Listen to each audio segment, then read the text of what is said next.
کشمیر کی بیٹی ہیں، ان کی رگوں میں کشمیر کا خون ہے، وہ کشمیری عوام کو یہ بتا رہی ہیں کہ میں آپ میں سے ہوں، میں کشمیری ہوں جی. وہ اس ایشو کو کافی انہوں نے ہائی لائٹ کرنے کی کوشش کر رہی ہیں، ظاہر ہے. تو یہ اور پھر کیمپین ہے ویسے جیسے آپ نے فرمایا کہ اور الیکشن کی کیمپین میں کچھ تلخ باتیں بھی ہو جاتی ہیں، لیکن اتنی تلخ سیاحت ترین صاحب اس میں تو پھر یہ بات کرنی چاہیے تھی کہ پریشرائز کیا جا رہا ہے. وہ تو یہ کہہ رہی ہے کہ اب ملکی اداروں کے حوالے سے انہوں نے یہ اسٹیٹمنٹ دے دی کہ ان کو بھی نواز شریف کے بیانیے پر چلنا ہوگا. یہ بڑی اسٹیٹمنٹ ہے. دیکھیں میں یہ سمجھتا ہوں کہ ملک کے تمام ادارے ہوں یا میاں نواز شریف ہو، بیانیہ نہیں ہوتا بلکہ سب کو آئین کے مطابق چلنا ہوگا. آئین میں جس ادارے کا، جس پارٹی کا اور جس حکومت کا، حکومت میں جو بھی پارٹی ہے، جو پرائم منسٹر بنے اور پرائم منسٹر کا جو بھی رول آئین میں دیا گیا اس نے وہ کرنا ہے.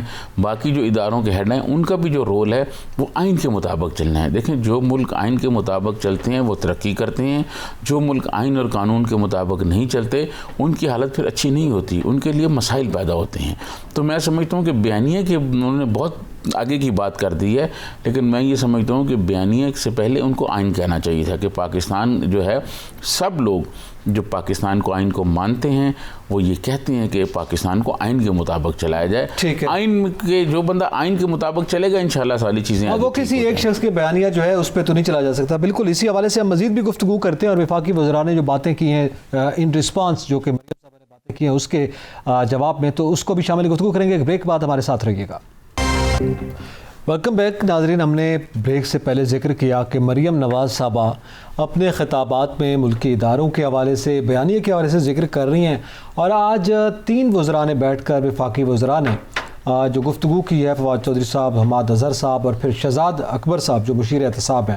زیادتی صاحب آپ کے علم میں ہے جو گفتگو ہوئی، اب شہزاد اکبر صاحب کہتے ہیں کہ جب نون لیگ مایوس ہوتی ہے ہر طرف سے تو وہ اداروں پر حملے شروع کر دیتی ہے. یہ ایک رسپانس آ گیا. فواد چودھری صاحب نے بھی یہی کہا کہ جناب یہ برطانیہ میں لے گئے سب کچھ لوٹ کر. بات یہ ہے کہ سر اس وقت جو سچویشن بنی ہوئی ہے اور جس نوعیت کی گفتگو ہو رہی ہے، اور ایک جملہ ابھی آپ نے بھی کہا کہ جو مفاہمت کا معاملہ چل رہا تھا اس میں شاید کہیں درار پڑی ہے، اس وجہ سے یہ تلخی ہے لہجے میں. تو پھر شہزاد اکبر صاحب ٹھیک کہہ رہے ہیں؟ دیکھیں میں آپ کو عرض کروں کہ پاکستان میں جو چیزیں سامنے ہو رہی ہوتی ہیں وہ اصل نہیں ہوتی. کچھ چیزیں ہو رہی ہوتی ہیں جو بقول چودھری اعتزاز کچھ تو ہے جس کی پردہ داری ہے، تو کچھ پردہ داری ہوتی ہے، پردے کے پیچھے چیزیں ہو رہی ہوتی ہیں. جب وہ چیزیں پردے کے پیچھے جو ہو رہی ہوتی ہیں وہ خواہش کے مطابق سیٹل نہیں ہوتی تو پھر اسی طرح لب و لہجہ تبدیل ہو جاتا ہے. یہ بات بالکل درست ہے کہ آج مریم نواز صاحبہ کا جو لب و لہجہ تھا وہ بالکل تبدیل بالکل تبدیل تھا. تو جو تبدیلی کی وجہ تھی، ایک تو میں نے آپ کو بتا دی کہ ان کے سارے امیدواروں نے ان کو یہ کہا. جی کل بھی انہوں نے غلام قادر شاہ کے اس میں بیٹھ کے یہ بات کی جلسے میں، ان کے حلقے میں تھیں، اور وہ بات آج ان کا بہت تلخ لہجہ تھا اور آج بھی انہوں نے وہ بات نہیں کی. مطلب ان کو جو فیڈ بیک ان کے امیدوار دے رہے ہیں اسی کے پیش نظر اسی کو سامنے رکھتے ہوئے پھر وہ اپنی تقریر میں وہ جملے کہہ رہی ہیں. اور ایسے لگتا ہے کہ آج مریم نواز صاحبہ نے جو باتیں کی ہیں آنے والے دنوں میں ہو سکتا ہے کہ وہ اس سے بھی زیادہ تلخ باتیں کریں. اچھا. اور زیادہ کھل کر باتیں کریں. اب یہ جو رسپانس آیا ہے اپوزیشن کا، جو حکومت کی جانب سے جو رد عمل سامنے آیا ہے، میں سمجھتا ہوں کہ حکومت کو اس بات کا جواب دینا چاہیے تھا کہ کیا ان کے امیدواروں پر کوئی دباؤ ڈالا جا رہا ہے، حکومت کی جانب سے کوئی پریشر ہے، حکومت کا کوئی ادارہ ان کو یہ کہہ رہا ہے کہ نہیں کہہ رہا. ٹھیک ہے، وہ اس پہ وضاحت کرتے ہو، کوسچن کرتے اس سے کہ کون کہہ رہا ہے. جی مریم نواز صاحبہ نام تو نہیں بتا رہی نا کہ کون کہہ رہا ہے کون نہیں کہہ رہا. دوسری بات، یہ بات کہنا میں سمجھتا ہوں کوئی مناسب نہیں ہے کہ میاں نواز شریف کا جو کوئی بیانیہ ہے کہ وہ کوئی ایسا ہے کہ کوئی ریاست کے خلاف ہے. میاں نواز شریف بھی پاک فوج کے ذریعے، جب پاک فوج کا ان کو تعاون رہا تو پرائم منسٹر رہے نا یہاں. بالکل صحیح. 2-3 مرتبہ پرائم منسٹر رہے، پاک فوج کے ساتھ کام کرتے رہے. لیکن یہ بدقسمتی یہ ہے کہ میاں نواز شریف صاحب جو ہیں وہ کسی بھی آرمی چیف کے ساتھ کوئی کمفرٹیبل نہیں تھے، کوئی چل نہیں سکے، کوئی نہ کوئی ان کا پھڈا ہو جاتا تھا، اور اسی پھڈے پہ ان کی پھر آخری گورنمنٹ پہ گئی. تو آئین پاکستان، یہاں کسی کا بیانیہ نہیں چلے گا، یہاں آئین پاکستان چلے گا، اور آئین پاکستان کے تحت ہی سب کو کام کرنا ہوگا. یہ جواب تو حکومتی وزراء کو دینا چاہیے تھا. میں یہ سمجھتا ہوں کہ ہمارے جو حکومتی وزراء ہیں ان کو اسی بات پہ شاباش ملتی ہے. یہ تو اپوزیشن والے بھی کہہ گئے کہ آپ اپوزیشن کو کتنا برا بھلا کہتے ہیں. یہ جتنے تینوں وزراء بیٹھے ہوئے، فواد چودھری صاحب ہمارے دوست ہیں، شہزاد اکبر صاحب کی میں کیا بات کروں، میں سیف الرحمان کو سنتا رہا ہوں. سیف الرحمان تو محترمہ بینظیر بھٹو کے لیے اس سے زیادہ تلخ باتیں کرتے تھے، بہت تلخ باتیں کرتے تھے، لیکن ریئیکشن میں محترمہ بینظیر بھٹو ان کو جواب دیتی تھی، حکومت کا جواب دیتی تھی، اداروں کی بات نہیں کرتی. نہیں لیکن وہ جواب دیا جاتا تھا نا ان کو، ان کی کسی بات کا جواب دیا جاتا. اب یہ مریم نواز صاحبہ کچھ اور بات کر رہی ہیں، شہزاد اکبر صاحب کہہ رہے ہیں کہ جناب ان کا احتساب کے حوالے سے یہ اداروں پر اس لیے حملے کر رہے ہیں، یہ ایک جملہ کہہ کر پھر وہ یہ بتا رہے ہیں کہ جناب کس طرح سے ان کی رقم کی ترسیل ہوئی ہے. فواد چودھری صاحب بتا رہے ہیں برطانیہ میں پیسے احتساب کیوں شروع ہو جاتا ہے، وہ ٹھیک ہے اپنی جگہ پر چلنا چاہیے. عرض کروں کہ شہزاد اکبر صاحب جتنی یہ محنت پریس کانفرنسوں پہ کرتے رہے ہیں نا، یہی محنت اگر ان کے نیب کے جو انویسٹیگیٹر ہیں وہ کرتے صحیح، وہاں تو کوئی انجینئر بیٹھا ہوا ہے، کوئی دوسرے محکمے سے آیا ہوا ہے، 4 لوگوں کو نیب کو میں جانتا ہوں جو سفارشیں کرا کے اور نیب میں آئے ہوئے ہیں، ٹھیک ہے جی. تو یہ اس طرح کام نہیں چلتا کہ آپ یہاں جو پرابلم کہاں ہوتی ہے، پرابلم یہ ہوتی ہے کیس بھی بن جاتا ہے، پکڑا بھی جاتا ہے، پھر یہ سمجھتے ہیں کہ وہ جو آدمی پکڑا گیا ہے، وہ جو ملزم ہے وہ ہمیں سارا کچھ بتائے گا. ایسا کون بتاتا ہے؟ تو یہاں جو ہمارے انویسٹیگیٹر ہیں ان میں صلاحیتیں نہیں ہیں، صلاحیتوں کا فقدان ہے. کچھ لوگ ایف آئی اے سے آئے ہوئے ہیں، ان کو بھی پراپر ٹریننگ وہ کہہ رہے ہیں شہباز شریف کو دھمکاتے ہیں، وائٹ کالر شہزاد اکبر صاحب کہہ رہے ہیں دھمکیاں دیتے رہے ہیں ایف آئی اے کو. شہباز شریف صاحب کے دیکھیں اس میں کوئی شک نہیں، شہباز شریف صاحب نے ہو سکتا ہے کوئی دھمکیاں، تو چیف منسٹر رہے ہیں، 2-3 مرتبہ چیف منسٹر رہے ہیں، تو ان کا مطلب وہ ان کے اندر وہ چیف منسٹری والی بات ہوگی کہ میں چیف منسٹر ہوں اور یہ ایف آئی اے کے جو چھوٹے لوگ افسر ہیں یہ کیسے بات کر رہے ہیں. یہ بات تو ٹھیک ہے، لیکن کیا پاکستان میں کبھی کسی نے سوچا ہے کہ شہباز شریف کے ساتھ تو چلو پھر جس طرح کی بات ہو رہی ہے، عام آدمی کے ساتھ تھانہ کچہری میں کیا ہوتا ہے، عام آدمی کے ساتھ ایف آئی اے میں کیا ہوتا ہے، عام آدمی کے ساتھ اور جگہ پہ کیا ہوتا ہے. صاحب آپ کیا باتیں کر رہے ہیں، آپ بالکل درست کہہ رہے ہیں کہ عام آدمی کے ساتھ کیا ہوتا ہے، یہ وہ سوچنے کے لیے بیٹھے ہیں. آپ نے اب تک ہم مختلف شوز میں، آج فواد چودھری صاحب کی ذرا بات سن لیں، وہ یہ کہہ رہے ہیں کہ جتنے ہائی پروفائل کیسز ہیں وہ چیف جسٹس صاحب سے ریکویسٹ کرتے ہیں کہ انہیں لائیو دکھایا جائے، پوری قوم دیکھے. آپ کے ذہن میں ہوگا اس سے پہلے یہ ڈیمانڈ اپوزیشن بھی کرتی رہی ہے کہ جناب یہ پھر ہمیں لائیو دکھایا جائے. خیر عمران خان صاحب بھی میرے خیال میں اس حق میں ہیں. تو اب یہ بات پھر درست ہے، یہ ہائی پروفائل کیسز اگر لائیو آنا شروع ہو جاتے ہیں تو پھر تو بہت سے معاملات جو ہیں ان کے جواب خود مل جائیں گے. سر دیکھیں، یہ میں یہ سمجھتا ہوں کہ یہ سارے کیس آنے چاہیے، یہ ساری انویسٹیگیشن بھی آنی چاہیے. آپ کو پتہ ہے مریم نواز صاحبہ نے آج اپنے جلسے میں ایک اور بات بھی کی. انہوں نے کہا جب مجھے گرفتار کر لیا گیا، مجھے ڈیتھ سیل میں بٹھایا، بند کر دیا گیا، تو وہ جو انویسٹیگیٹر تھے وہ آ کے مجھے یہ کہتے تھے کہ دیکھیں میڈم، اگر آپ یہ بیانیہ نہ اختیار کرتی، آپ اس طرح کا جو ہے سخت موقف نہ اختیار کرتی تو آپ کے ساتھ یہ حالت نہ ہوتی.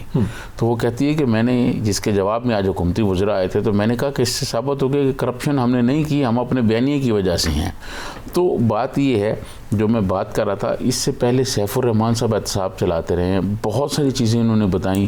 11 سال آصف زرداری صاحب بند بھی رہے لیکن کوئی چیز ثابت نہیں ہوئی، بلکہ وہاں سے رہا ہوئے تو ملک کے صدر بن گئے. صحیح. تو یہ جو شہزاد اکبر صاحب ہیں یہ اس طرف کوئی توجہ دیں کہ ان پر کیسز جو ہیں وہ عدالتوں میں ثابت ہوں. بالکل صحیح بات ہے، پھر اس کے بعد لائیو دکھائیں یا نہ دکھائیں لیکن وہ ثابت ہونے چاہیے. ناظرین یہاں پہ وقت تو ایک بریک کا، ہمارے ساتھ رہیے گا. Welcome back. ناظرین ذکر کر رہے ہیں کہ مریم نواز صاحبہ نے کشمیر میں خطاب میں کیا کہا، وفاقی وزراء نے ریئیکشن کیا جواب دیا. کشمیر الیکشن ہے اور ظاہر ہے سب جماعتیں اپنی اپنی کوشش کر رہی ہیں، کیمپین کر رہی ہیں، مگر الیکشن سے زیادہ جو اس وقت سیاسی ماحول ہے وہ وہاں کی گفتگو میں زیادہ ابھر کر سامنے آ رہا ہے اور جو حالات ہیں ان کا بھی پتہ چل رہا ہے. اب شیخ رشید صاحب نے سیاست صاحب یہ بیان دیا، ویسے تو وہ ہمیشہ اناؤنس کرتے ہیں، جی بی کے حوالے سے بھی انہوں نے کہا تھا، اب کشمیر الیکشن پہ بھی انہوں نے اناؤنس کر دیا. انہوں نے کہا جی کشمیر کا الیکشن جو ہے وہ نون لیگ ہار جائے گی، کیونکہ پیپلز پارٹی کو پہلے کہہ رہے ہیں کہ وہ بلاول بھٹو زرداری صاحب کی سی وی میری جیب میں ہے اور یہ وہ تو ویسے ہی سیاست کی رونق ہیں. کل انہوں نے بیان دیا وہ ویسے ہی وہ کر رہے ہیں، لیکن نون لیگ کا معاملہ ہے تو وہ بھی ہار رہی ہے اور عمران خان حکومت بنا رہے ہیں. دیکھیں میں آپ کو عرض کروں، میں شیخ رشید صاحب کی پہلے باتیں نہیں مانتا تھا جب وہ دھرنے پہ کھڑے ہو کے کہتے تھے قربانی سے پہلے قربانی ہوگی، تو وہ قربانی نہیں ہوئی. لیکن اب شیخ رشید صاحب کی جب انہوں نے جی بی پہ یہ کہا کہ الیکشن جو ہے وہ پی ٹی آئی جیت رہی ہے، اور وہ جیتی، اس میں کوئی دو رائے نہیں ہے. اور اب وہ جو کہہ رہے ہیں آپ کو ان کی بات ماننی پڑے گی. اگر آپ کو ان کی بات ماننی پڑے گی تو پھر میری یہ بات بھی سننی پڑے گی کہ شیخ رشید صاحب کو پتہ ہے کہ رزلٹ کیا آئیں گے، جیسے جی بی میں پتہ تھا. ان کو پتہ ہے جو وہ کہہ رہے ہیں تو اس کا مطلب یہ ہے، دیکھیں الیکشن سے پہلے تو کوئی نہیں بتا سکتا نا کہ کیا صورتحال بنے گی.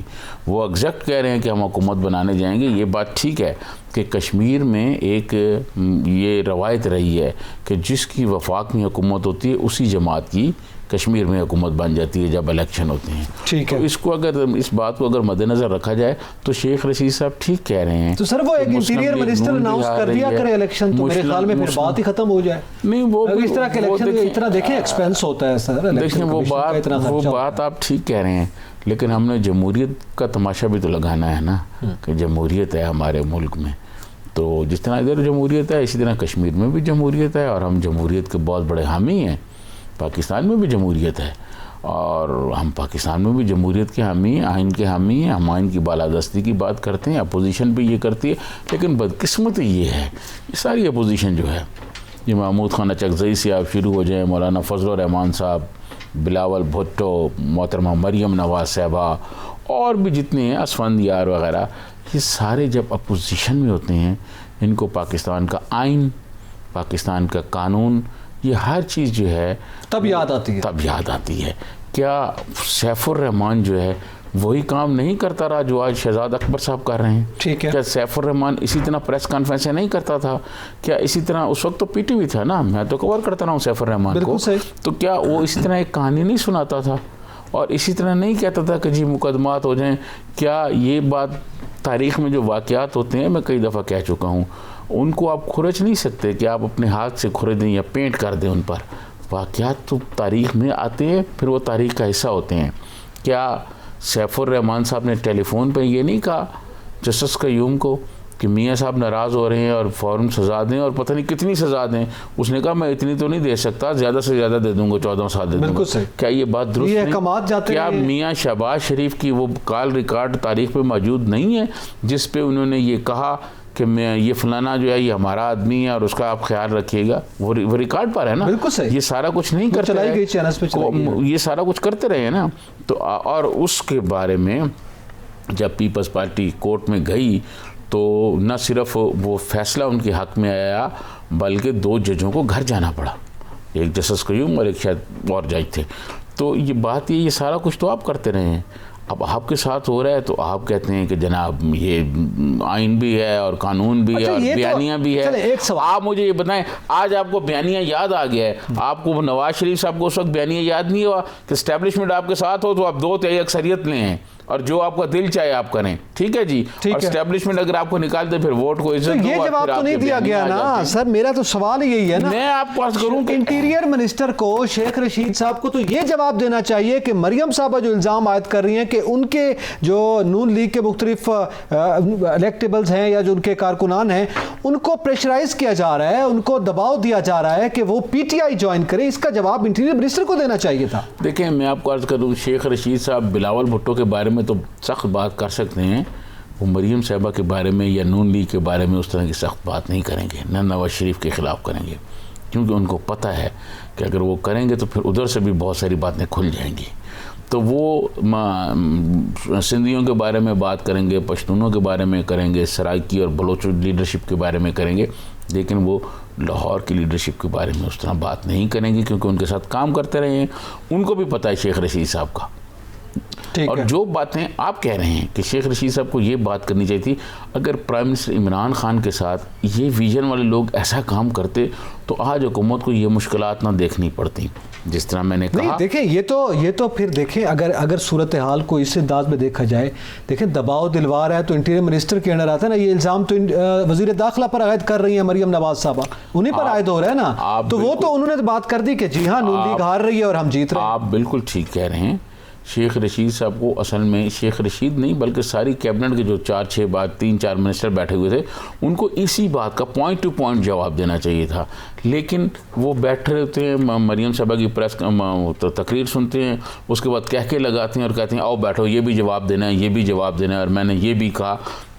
اصل میں وہ جو باتیں کر رہی ہیں ان کو پوائنٹ ٹو پوائنٹ جواب دینا چاہیے تھا اور اس جواب کے لیے ایک ٹیم ہونی چاہیے تھی. میں یہ سمجھتا ہوں کہ آج جو ٹیم آئی ہے اس کی بجائے اگر یہی جواب دینے کے لیے شاہ محمود قریشی صاحب، اسد عمر صاحب اور اس طرح کے 2-4 اور شیخ رشید صاحب بھی داخلہ آتے وہ کہتے جی ہم انکوائری کرتے ہیں آپ لے آئیں نام. سارے لوگ بیٹھ کے جواب دیتے تو ان کی بات کو بھی سنجیدہ لیا جاتا. اب جس طرح کی باتیں, اب آپ کو پتہ ہے مراد سعید صاحب گئے ہوئے ہیں وہاں پر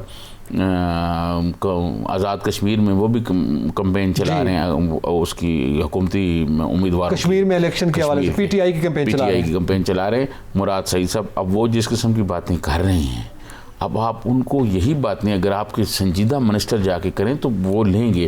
مراد سعید کی بات کو سنجیدہ نہیں لیتے لوگ. وہ اپوزیشن سے ہر وقت لڑتے رہتے ہیں, فرزند زرداری کہتے ہیں, اس طرح کی 2-4-10 انہوں نے باتیں رٹی ہوئی ہیں. ان کو میں یہ سمجھتا ہوں کہ یہ کمپین آپ شاہ محمود قریشی سے کرائیں. ہمارے ملتانی مخدوم ہیں, میں اس لیے نہیں کہہ رہا, لیکن پارٹی کے وائس چیئرمین بھی ہیں اور پھر ایک اپنا ہلکا اثر بھی رکھتے ہیں, اور پھر لوگ ان کی بات کو سنجیدہ بھی لیتے ہیں. ہلکا اثر کشمیر میں کہاں, وہ تو سندھ میں ہے نا سر, وہ سندھ میں جاتے ہیں جب ایسی صورت حال. پورے پاکستان میں ان کا ہلکا اثر موجود ہے, ان کی ایک رسپیکٹ بھی موجود ہے. ان کو لے کے جاتے, اسد عمر کو کہتے ہیں کہ آپ کمپین کریں, اور لوگوں کو بھیجتے. یہ جو لوگ گئے ہوئے ہیں, اپنا گنڈا پور صاحب بھی گئے ہوئے ہیں, اور وہ بھی, اور آپ یہ دیکھیں نا یہ گنڈا پور صاحب جس طرح پیسے تقسیم کر رہے ہیں, ان کی ویڈیو آ رہی ہیں, یہی اگر کوئی اپوزیشن کا آدمی کر رہا ہوتا تو اس کو ٹانگ نہ دیا جاتا. بالکل اس پر, اور الیکشن کمیشن کو آپ دیکھیں کہ وہ کچھ کر ہی نہیں سکتا. وہاں کا جو الیکشن کمیشن ہے اس نے پرائم منسٹر عمران خان کو درخواست کی, اور دوسرا انہوں نے یہ کہا کہ جی جس حلقے میں ہوگا ہم اس کینڈیڈیٹ کو نااہل کر دیں گے. تو بات یہ ہے کہ کچھ تھوڑا سا انہوں نے کیا, لیکن جس طرح ڈسکے میں ہمارے الیکشن کمیشن نے کہا کیا ضمنی الیکشن پر, اس طرح کا ان کو بھی ایکشن ادا کرنا چاہیے. الیکشن کمیشن کی بنیادی ذمہ داری چاہیے. تو یہ جو چیزیں آنے والے دنوں میں آپ دیکھیے گا تلخی اور بڑھے گی, تلخی میں اور اضافہ ہونے والا ہے. اعتزاز نقی اور سجاد ترین کو اجازت دیجیے. اللہ حافظ.